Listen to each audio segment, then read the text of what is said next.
USA, producer and host of the show. We have today a special guest, Brother Jeff. He is a humanitarian, historian, and multimedia journalist based in the USA. Brother Jeff, welcome to the show. Michael, thank you so much for having me. It's a great honor and pleasure to be here with you. Look forward to the discussion. Thank you. You follow political developments in Ethiopia and the Horn of Africa, and especially the ongoing war on Tigray. From your conversations and observations, it is fair to say that you have a good grasp of what's happening on this part of Africa. So it's very hard to talk of the general American public, but the American political elite, politicians, scholars of global politics, what is their understanding of the situation in Ethiopia and the region of the Horn of Africa? Michael, when you think about the Horn of Africa and you think about the development there, the developments that are taking place, particularly in Ethiopia, the general public is not necessarily informed from a United States of America point of view. The mindset in this country is generally insular, and they do not necessarily focus on, global or geopolitical happenings unless it's directly affecting them. And then most of the time they're getting the information based on spin from various media outlets or academic sources, et cetera. What I could say, Michael, is now we are 638 days into a genocide in Tigray. And I've been following this from day one. And prior to this genocide, I thought I had a firm understanding of Africa, the Horn of Africa. I have traveled there. I have studied there. I've been inside of Ethiopia. I've been in Finfini. I've been in Tigray. I've been in Gondor. I've been in all of these different places. And I was just basically thinking that I had a grasp of what was happening there. It wasn't until this genocide took place that I had to step back and reevaluate everything I think about, not only Ethiopia, but the African continent in general, following the scramble for Africa. Like, for example, I was clearly shocked to see that Ethiopians would be attacking other Ethiopians inside of their own country in such inhumane ways, even to the extent now we're seeing individuals that have been burned to death. We have seen bodies that have washed up into like the Tigray River. We have seen holy sites decimated. We know that genocide has a signature, and this genocide is on the bodies of women. It's systemic rape. All of these things taking place, Michael, I had to reevaluate, why would that be happening amongst Ethiopians? And the further that I began to dig, I realized that there are Ethiopians per definition. However, there's no Ethiopia. That is a work in progress. That's a 20th century phenomenon with a long history leading up to that. And when you start thinking about the interpersonal conflicts, particularly when you've got over 80 languages, you've got and you've got multiple ethnicities, all of these individuals coming together in a so-called modern world to build a nation, that nation building hasn't taken place. Although the promise was there over the past 27 years, I think Abiy Ahmed, the prime minister, his approach goes back to the 19th century, the 18th century, in terms of just sheer violence, might, imposing one's will, and then putting democracy as a cover to it. But I think that this current administration has thrown what's known as Ethiopia back centuries, and the progress that had been realized has just deteriorated into what's known as, and I'll call it a civil war. And I want to be clear when I use the term genocide, because a lot of individuals shy away from that term. But a genocide is taking place inside of Tigray. Ethiopia, everywhere you look inside of the country, you're starting to see a collapse. You're seeing abuses, and you're seeing a push for what Ethiopia will become. But right now, I think it's experiencing some very dark days. So the understanding that those outside of the country have is usually shrouded in historical illusions and myths. However, the reality is very different, and you're seeing some of that reality today. I was listening to your conversation once, and you were baffled. Many Ethiopians, especially many Tigrayans, are baffled by the decision of the government to invite another country to invade part of its territory and its people, the Tigray region. Uh, and yet Eritrea seems to have gotten away with it. Still, the Eritrean forces are occupying parts of Tigray, parts of Ethiopia, and the international community is not doing enough, has not done enough, except few selective sanctions. And you know, despite all the atrocities that you mentioned, the Ethiopian government and the Isaias regime have gotten away with it. Don't you think so? Well, I think that it appears that they've gotten away with it, but the reality is you cannot hide genocide. And when we start talking about some of my earlier comments in terms of what I perceive as Ethiopia and the Horn of Africa, and coming into a further awakening and questioning about humanitarian abuses, I think the work of the TDF, and I mean the Tigray diaspora force, the work that they have been doing, protesting and heightening the awareness, has been unprecedented for over 638 days. And so, yes, there are abuses taking place. It appears that Abiy Ahmed and his relationship with Isaias Afwerki have somehow succeeded. However, with the heightened presence of individuals sharing what's taking place, it's harder and harder to explain. And so with that being said, it's hard for individuals to understand why a foreign nation would be inside of another nation and attacking, going to war with a portion of said nation's citizens. To me, that is the definition of treason. Like, we don't even have to talk about genocide, but we are going to talk about genocide. We are going to talk about humanitarian abuses. However, what nation would stand by, what citizens would stand by and allow a foreign nation to come inside of their nation and put their troops on their soil and attack their citizens? This is just another example of why my eyes opened wider, because it just did not make any sense to me. Now, 638 days later, it does make a little more sense to me. But from a humanitarian standpoint, I don't understand why citizens would allow others, if their countrymen and women, to be abused in such fashion. And I even have seen individuals cheering and clapping and celebrating and dancing as if it's a festival inside of Ethiopia. The intense hatred is unfathomable.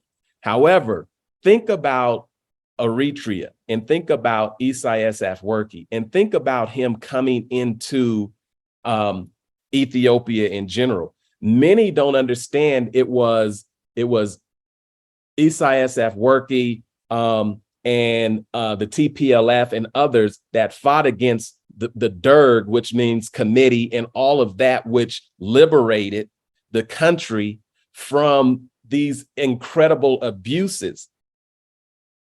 Eritrea was able, from that standpoint, to go for their sovereignty. They became sovereign. Ethiopia, over the past 27 years, had come together and began nation building under a fledgling attempt at a constitutional government. And so under that constitution, which Abiy Ahmed was able to benefit from, you've got to remember, he is the only leader in this long history, and I'm talking recent history, that came to power without violence and bloodshed and the barrel of a gun. He came through a process of a constitutional approach, and immediately as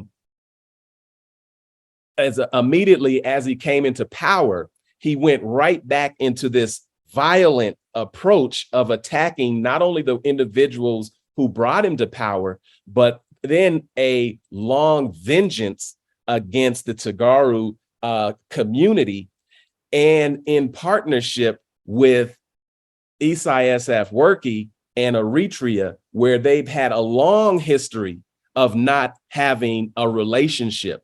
So it's very interesting to see how this is playing out and how the world is watching this. I'm still stuck at the point with how the international community can turn away from a foreign government inside of a sovereign government attacking citizens. They haven't even addressed that, let alone gotten to the point of the genocide. It seems as though, and I've come to the conclusion, Michael, that this is an agreement. This is authorized. This is allowed, and it's allowed by the international community. And the reason I say that, Michael, is because from day one, there has been a call for Eritrean troops to leave Tigray, to leave Ethiopia. Initially, Prime Minister Abiy Ahmed, if you recall, denied that there were Eritrean troops inside of Ethiopia. There was a firm denial, and everyone would tell us that we were mistaken. We were spreading false news and false information. And as the protests and the information became more and more prevalent, then the prime minister acknowledged that there were Eritrean troops inside of Ethiopia, inside of Tigray, and then gave an explanation as to why. And so when you just think of all of this changing of the narrative, all of this reframing of the arguments, and the silence of the international community. And what I mean by silence, I'm not talking about committee hearings. I'm not talking about resolutions. I'm not talking about individuals who are saying that they're concerned. I'm talking about individuals who are actually utilizing the power and the technology that they know what's going on. And the reason I'm telling you they know what's going on is because we saw a very different response with Ukraine. The very arguments that have boots on the ground in Ukraine, that have foreign investment, that have military training, weaponry, armament, all of those things and the arguments behind them have been happening inside of Tigray for 638 days. And you see a very different response. And so again, Michael, my conclusion is what we're seeing inside of Ethiopia is it's endorsed, it's authorized, and there are those in power that know exactly what's going on. However, because of the interests, strategic interests of various countries, and we know what those are, we're seeing what's taking place as it relates to humanitarian rights being violated and individuals turning and looking away, while rape, starvation, lack of access to medical care, lack of access to communication, no open and free investigations are taking place. The world sees this. It's just interesting to see that they're not doing anything about it. However, those same arguments and those same occurrences are taking place in the Ukraine, and you see a very different response. Recently, the US Senate passed a bipartisan resolution condemning the use of hunger and starvation as a weapon of war. What do you think this will signify with regards to Ethiopia? Because this resolution applies to Ukraine and other places as well. So what signal is it sending to the Ethiopian authorities who are using starvation and hunger as a weapon of war in Tigray, starving millions of people? I think when you think of the bipartisan resolution that came from the US Senate and talking about starvation and food being used as a weapon. This has been a long tactic in terms of genocide. And if you follow genocide, you will always see how food has been utilized as a weapon or as a weapon of war.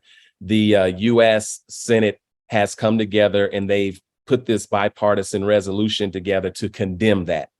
And what that means, in my opinion, Michael, is that the onus of that resolution, if you read it closely and you look at the responses, it's really rooted at what is happening between Russia and Ukraine.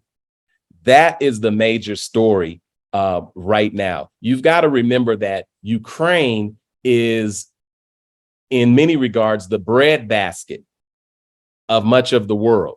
So now we're talking about food and food insecurity. So with this resolution, yes, there's a humanitarian approach to it. In other words, starvation is bad. We will not accept it. But there's another part to this resolution. If you read a little bit deeper, it is about food insecurity as it relates to access to food throughout the world and the markets. So yes, I'm excited about the U.S. senators and many of them I've talked to about the genocide in Tigray. For example, Senator Mendez has been a very, very vocal supporter of and was not afraid to use the word genocide. However, there are others that have been also vocal. They haven't gone as far as to mention genocide. However, these senators now have come together and they've put their name to this resolution. And it's very important because what happens in Ukraine is going to also have a ripple effect in terms of what is happening in Tigray. They're very much linked. So it's going to be hard to talk about we're having a hard stance against starvation and food being used as a weapon, whereas you've got senators that know that food is being used as a weapon right now. Starvation is happening right now. They know that humanitarian efforts have been thwarted. Now they're starting to let some of that humanitarian aid trickle in. And I think that it is very good to have this resolution because as they talk about Ukraine and Russia, they cannot ignore what's taking place inside of Ethiopia and with the Tigray community. So I think it's a step in the right direction. I think it highlights what's happening. And some of those individuals, such as Senator Cory Booker, they are highlighting the Horn of Africa. I believe Cory Booker in his statement mentioned Ethiopia by name. And so with all of that, it's going to be hard to say we're fighting for humanitarian causes over here and then ignoring them over here. So all of this conflict that is spreading across not only the Horn of Africa, but throughout, these various parts of the world are going to magnify and lift up what's taking place in Tigray even more so than what the Tigray community has been able to do virtually alone. Despite all these gross human rights violations, the international community, especially international institutions like the World Bank, IMF, the European Union, are giving financial support to the Ethiopian government. Isn't this emboldening the Ethiopian government to, commit similar atrocities and withhold aid and services from the people of Tigray? Think about, and that's a great question, Michael.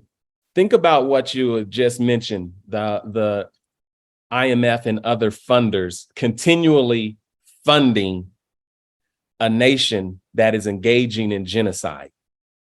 And what that tells me, again, goes back to my conclusion that this genocide, these human rights abuses, as terrible as they are, it's authorized, it's seen. And because of vital interests, and what might be some of those vital interests? Let's keep in mind when you think about the vital interests in the Horn of Africa. if you go towards the end of the 19th century, the beginning of the 20th century, the vital interest began with that Suez Canal and this waterway that would allow European markets and products to make their way in exchange, not only through Africa, but also into India, coming through the Mediterranean, going across that Red Sea, through the Suez Canal. And then also, if you look at the Gulf of Aden or the Bab el-Mandeb, this is a vital artery. This is like if you were to think about your heart, this is the heart of the global economy. So anyone that would be able to threaten that Red Sea area or control that Red Sea area, they are going to be in a position of incredible power. And so the IMF and all of these other monetary funds and supporters know that they need a level of stability. Ethiopia has historically, when they were admitted into the Western powers, i.e. The League of Nations in the 20th century, they have been been used to create stability for those powers in that particular region. Abiy Ahmed's ability to ensure that level of stability is fading away every day. And so when I say authorized, again, where does that money go that is going into Ethiopia and to the Abiy Ahmed government? It's going into weaponry. It's going into drones. It's going into destruction. It's not going to build the infrastructure and the livelihoods and the well-being of the Ethiopian community at large. That money is going to purchase weapons because Ethiopia's economy is not going to be able to withstand a genocide. If you remember, Abiy Ahmed said that we were going to handle this in a few days, a few weeks, and now we're at 638 days. What has the cost of this genocide been on the Ethiopian economy? Folks are not talking a lot about that. The focus is on the death and destruction, but who's paying for that? That's where these funds coming into Ethiopia are going. It's going to fund a genocide. And so we have to condemn that. I'll close by this.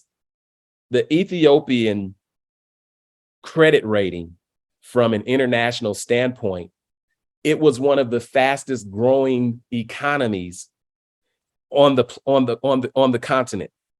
Today, their credit rating has almost reached or may be at junk bond status.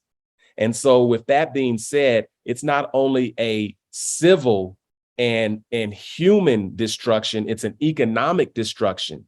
And for the international funders to keep pouring money into this in the midst of a genocide, there should be a long and loud vocal outcry against it, because as you said, and I agree, it emboldens the behavior. It doesn't contract the behavior. It says what I'm doing is okay, because if I was doing something that was not authorized, it would not take place. And there are many examples of that.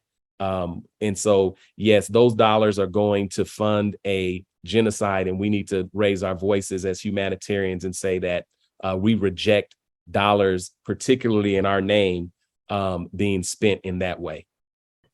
And Brother Jeff, it also does not maintain, the interest that the West profess to be keeping. At the end of the day, if funneling the money to grease the war machine is going to create even more instability. Violence breeds violence. Violence begets violence, and Abiy Ahmed has done the best job, to bring Ethiopia to the brink of dismemberment, more than any other leader in its history. Abiy has done the best job, to bring Ethiopia to what it is today. It's in two terms. It's on the brink of disintegration. So at the end of the day, what the West is professing to be, upholding the interest stable Ethiopia. So if you put this argument to the test, it's not going to happen. It's not going to happen at all. And as a matter of fact, the test is already failing. If you think about, and again, I want to underscore the fact that Ethiopia, as a recognized nation by the European powers, is a 20th century phenomenon. Now, the creation of Ethiopians inside of that nation has not been realized. And you need a leader that is able to have a sense of common ground to unify a nation based on common goals and based on a sense of place. Abiy Ahmed has done everything to tear that apart. He has done everything to tear that apart, including thwarting the constitution that was put in place. If you just followed the Constitution and you thought about the arguments of, let's just say, let's go back to Mekelle, and there was this supposed attack and massacre of a particular group. Why would the majority of individuals who are Tigrayan, why would they be the ones that would flee to refugee camps, if in fact they are the ones that are creating and producing the massacre? The point that you make as it relates to Abiy Ahmed's leadership and his historical failings as a leader, what you see happening there from the beginning of this particular argument, or even if you go back to say, well, a year prior to COVID, there was an attack on the Northern Command by the TPLF. This shows the leadership of someone who would attack a political party and then hold an entire ethnic group accountable, irregardless of the Constitution, not bringing anyone forward and charging them with a crime, but charging an entire people with a genocide. This is not just happening in Tigray, it's happening with the Oromo community. You see the Somali region falling apart, and every other region you see is under stress. It's under disintegration, and there's conflicts taking place everywhere. And like you said, this is under Abiy Ahmed's leadership because he has no regard. He disregards the rule of law. That is not his foundation. He's more in line with autocratic dictatorships. In other words, he looks up to someone like Isaias Afwerki as a beacon of leadership, someone who has been isolated from the world and has not even been mentioned until recent times. However, at the same time, there's a relationship with Russia. And if you look at what's taking place in the world right now, the African nations that stood up in support of Russia and voted at the UN Security Council to not attack, not hold accountable, there were two, Eritrea and Ethiopia. So this is telling me that the leadership that they are looking toward is autocratic. It's strong man.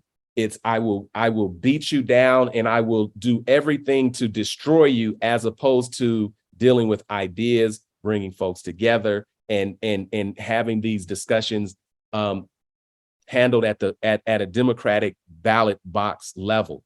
Abiy Ahmed has no regard for any of that. And so we have to underscore what you just said when you said this is one of the worst leaders that Ethiopia has had in its entire history. And I'm talking about going back, and there have been some incredible times of human abuses. Abiy Ahmed is head and shoulder along with all of that. So I agree with you wholeheartedly when we talk about the vision and the leadership and the destruction of what was growing under this particular administration. You mentioned the Somali region, and Al-Shabaab has recently made very significant inroads into that part of Ethiopia from across the border of Somalia. And the Somali Wire recently wrote an editorial in which it said the era of an unimpregnable Ethiopia has ended. What do you say to that? Michael, this goes right back to your comment about leadership and the destruction and the collapse and the disregard for your own citizens. I'm talking about your own country. What would any country do looking at the collapse or the implosion of a historical country that you may have tensions or opposition with? If there were any time to walk into Ethiopia, the time is right now under Abiy Ahmed. Let me tell you what I see. And if I see it, I would imagine other countries see it, particularly those who would want to come inside and attack Ethiopia. Let's think about Tigray right now. A minority of the country. They were able to what? Defeat the Ethiopian federal military, defeat the Eritrean troops, defeat the Amhara militia, and defeat everyone that was attacking them, and they marched all the way to the doors of Finfeni. This is a small group of individuals who are under-resourced, but have a determination, a self-determination that goes back further than anybody would like to remember. Even if you think about the story of the Battle of Adwa, that Battle of Adwa was in Tigray.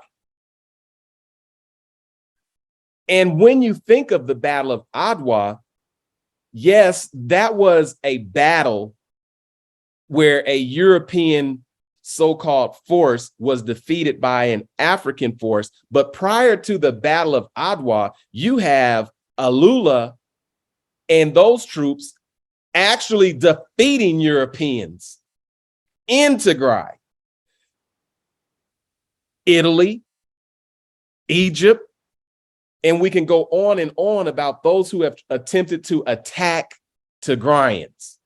They have been defeated. So now you are looking at those on the outside watching Tigrayans who are attacked with genocide, blocked a siege, starved, systemic rape, no access to medical attention or communication. If the Tigrayan community can march all the way from Tigray to the front door of Finfeni, do you think Al-Shabaab has not looked at that? Do you think that the world is not looking at every region, and I could pick 10, maybe 11, inside of Ethiopia as comprised as various regions? Every one of them has a battle taking place.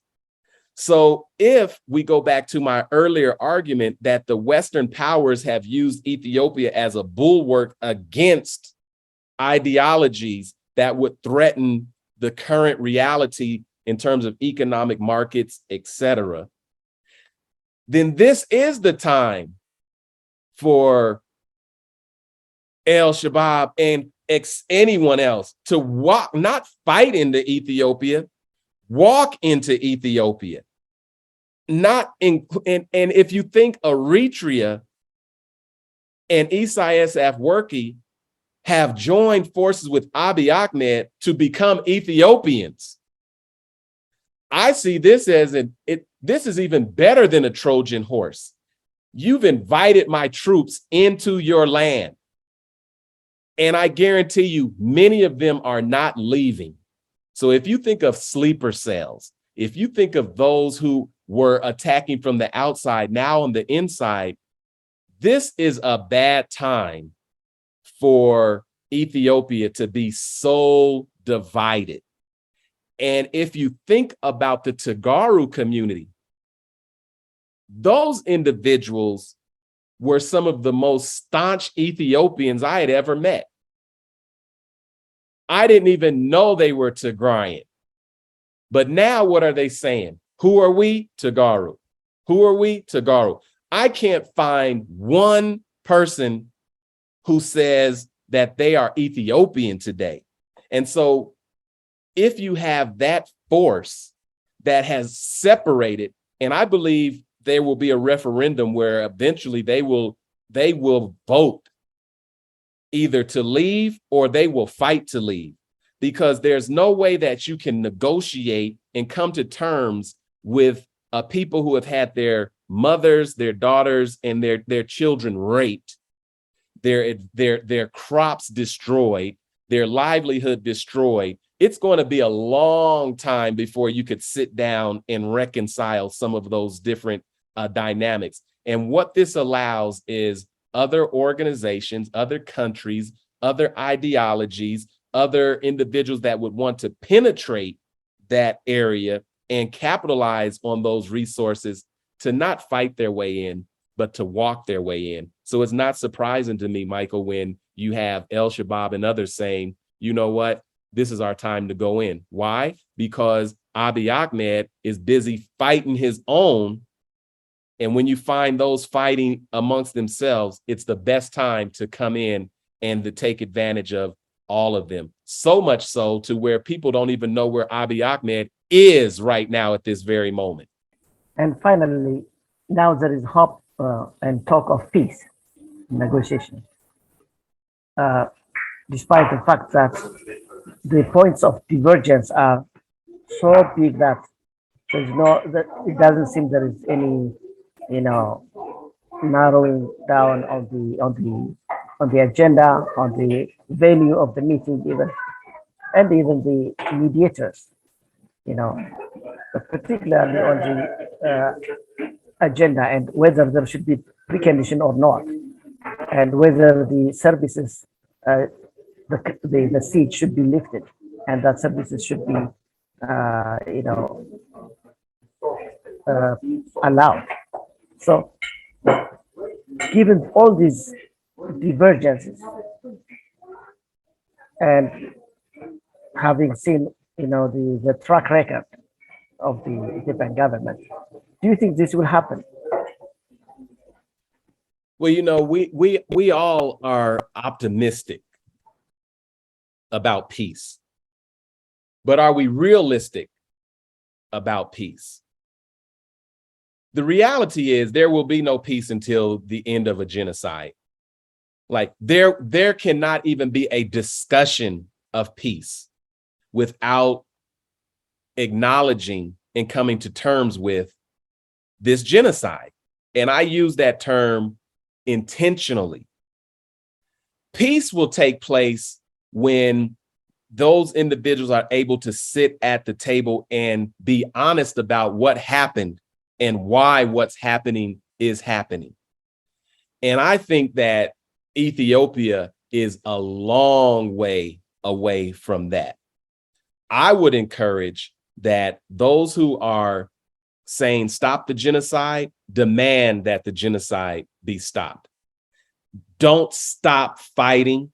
Don't stop protesting. Don't stop agitating. Don't stop building awareness until Prime Minister Abiy Ahmed is before the International Criminal Court, because you can't have a genocide and then say, well, let's have peace and then let's build together. Someone has to be held responsible for those mass graves. Someone has to be held responsible for the desecration of holy sites and historical sites. Someone has to be held responsible for for systemic rape. Someone has to be held responsible for starvation and withholding food and using it as a weapon. So you can't just get to peace and sidestep all of what I just mentioned. First and foremost, stop the genocide in Tigray and acknowledge what has taken place and hold those individuals accountable for the genocide, and then talk about what peace looks like. However, in lieu of none of that taking place, having individuals sitting down and having a conversation is just like having a resolution, a hearing, a conversation, a fact-finding mission. That's not the approach that the Western powers did with Ukraine. They didn't have a whole bunch of hearings. They didn't have a whole bunch of conversation. They went in, and this is what I believe Ethiopia and Tigray are going to have to pay close attention to. You're going to have to see who wins or how this Russian-Ukraine conflict is resolved.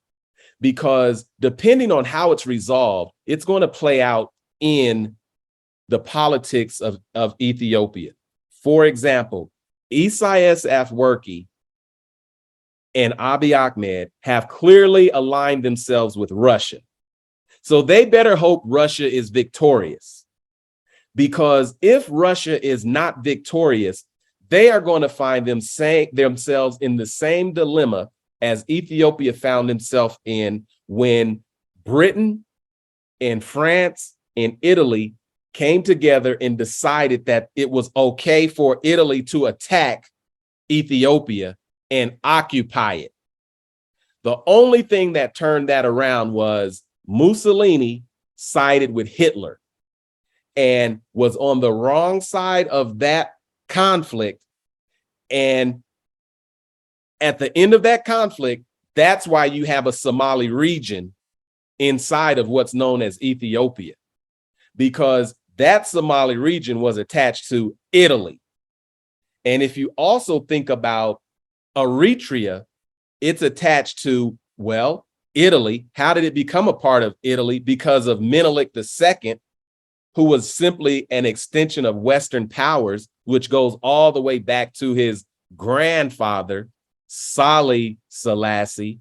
So it's all about who you align yourself with in the face of conflicts. And I'm telling you right now, Isaias Afwerki and Abiy Ahmed have taken Eritrea and Ethiopia and aligned them with Russia and China. If you don't believe it, think about Eritrea's recent negotiations to have a naval base, a Russian naval base in Eritrean ports. Think about the push for China and Russia in what we call the Horn of Africa, or that particular region. Now you're seeing the conflict again between the British, the French, the Japanese, the Italians, Russia, and China, and you have the Africans being held captive by whatever decisions and alliances that these world powers are making as they make their way through the Red Sea. Michael, I'll end with this. Many of you may have watched this incredible, it was a super tanker container carrying containers through the Red Sea, across that Suez Canal. And it got turned around and locked traffic going through the canal. That stop cost $400 million an hour. The majority of your products and the majority of your consumer products and the food you are consuming is going through that Red Sea area. And if you think that those Western powers are going to allow anyone to have control of that economy and those markets, you're sadly mistaken. So Abiy Ahmed and Isaias Afwerki better hope, and their supporters better hope, that Russia is victorious, because if they are not, and they will not be, you're going to see the dismantling of everything Abiy Ahmed was given as it relates to those who lined up against Russia. Follow those UN votes, look at these economies, and know full and very well that this conflict, Ukraine, Russia, is going to play out in Ethiopia. There's a push for the Horn of Africa. There's a push for East Africa, and it's largely attached to those markets, those waterways, and then those resources. And I just hope that Abiy Ahmed is on the right side, but he knows, and I know that he's not. Yes, let's end this discussion with this one. So thank you, Brother Jeff, for the insightful comments and reflections. Thank you for becoming our guest. Well, I want to just say thank you also. Michael, I would like to share this.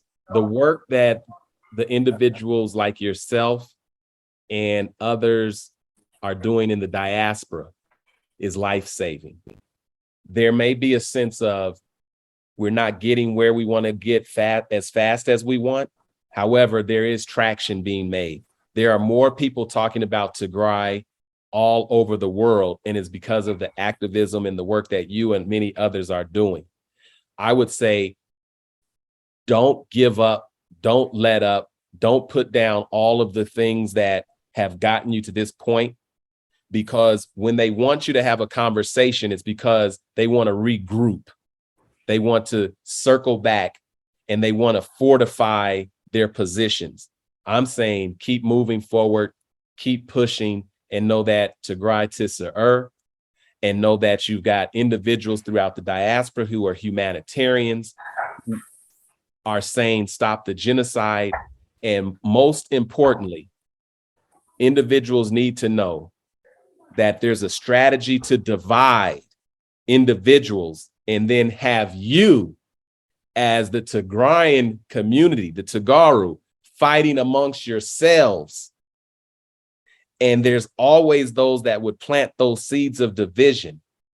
I would say stay focused in that genocide, get to the bottom of what's taking place, push this effort to the International Community Criminal Court, and not allow forces outside to divide you while a genocide is taking place. Stay united, stay strong, and know that you are on the right side of history, because genocide is never a good thing.